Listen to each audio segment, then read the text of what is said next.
Shake it. Shake it.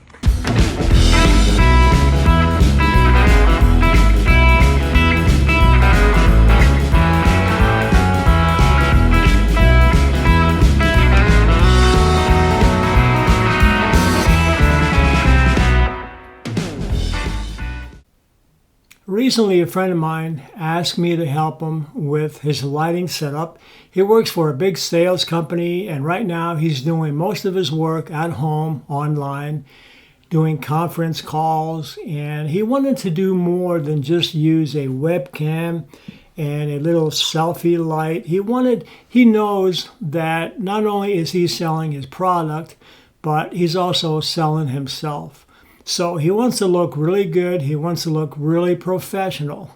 So this goes out to Rick and anybody else who can use some help with their lighting. So let's go into it. Now, I've been accused of rambling on, so I'm going to try to keep it as short as possible and not give you too much information, but just enough so you can do the job. And I'm going to put a link below to another educational product that you can look at if you want to learn more about lighting, and also some product links that we're using here or that can help you in your lighting setup. So first of all, the lighting setup that we're going to be using, there are many, but we're going to be using a 3-light setup. Number one is our main light, and we have a main light at about 45 degrees. I'm using a fluorescent light as the main light, and I also have a translucent umbrella attached to that.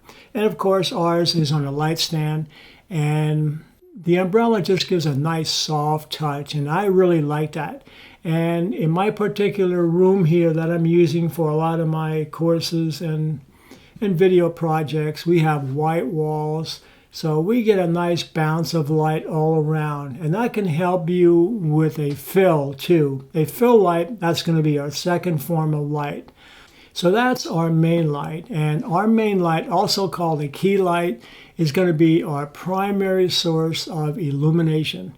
And next we have the fill light, which is going to help fill in some of the shadows. And our primary light source, because it's coming in at a slight angle, or at about 45 degrees, we're going to have a highlight area, and then we're going to have a shadow area here. So your fill light is going to be, generally, it's going to be on the other side of the camera.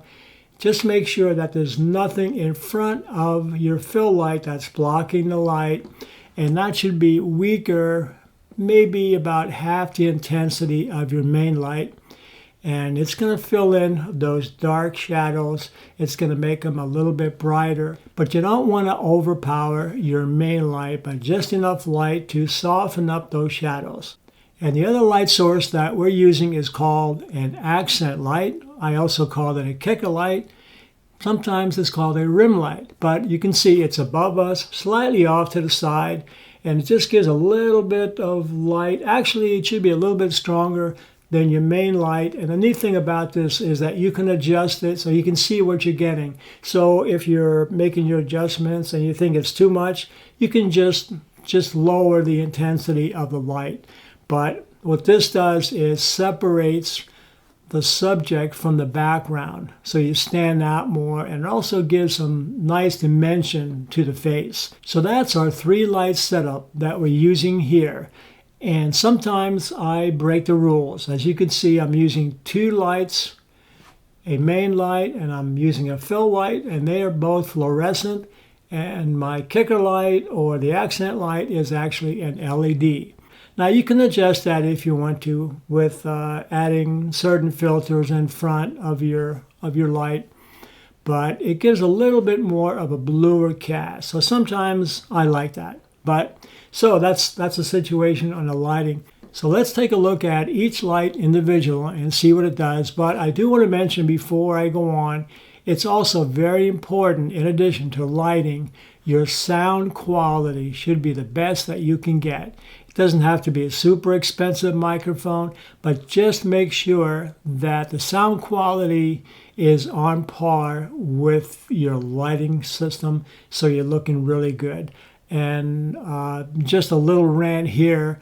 I've seen some news stations that they do interviews of people in their home office or on location, and the lighting is just terrible, and I really don't understand that because the people in the studio, they are lit really nice, but some of these people have really terrible lighting coming in and parts of their faces are all washed out. So don't be that person, and just if you do it, it doesn't take that much more time and effort to do it right. Okay, so let's take a look at each light one at a time. So right now we have no lights on, and we're going to start with our main light. So let's go turn that on. So right now we're looking at our one light that's on, and that would be our main light.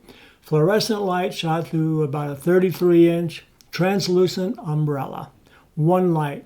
Now, I want to show you, instead of turning on the fill, I'm going to turn on our accent light or the kicker light so you can see the difference that makes. So right now, I just added our accent light from above. And you can see now we only have two lights. We're missing our fill light. But because of this room has white walls and we're getting a lot of bounce all over, we could get by with using just those two lights. But let's see what happens if I add in my fill light.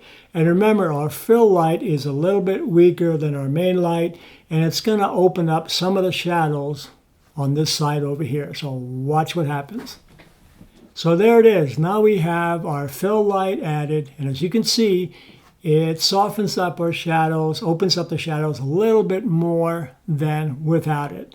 Now, the neat thing about this is your fill light can be, it doesn't have to be a light. You can use a reflector. And my favorite fill light of all time in my other studios I used a fill light that I bounced off the back wall.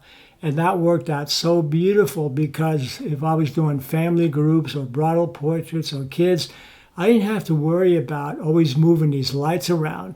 It just sets you free. So if you want to be free, learn to use less equipment, but using proper gear.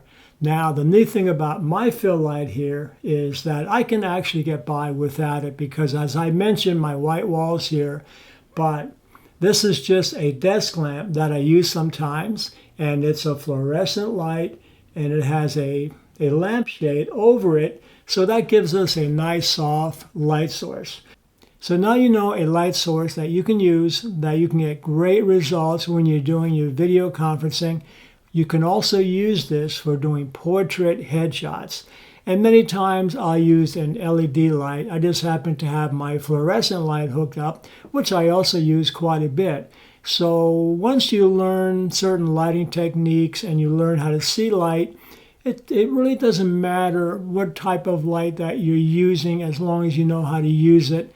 So with that, I want to thank you very much for watching and wish you all the best.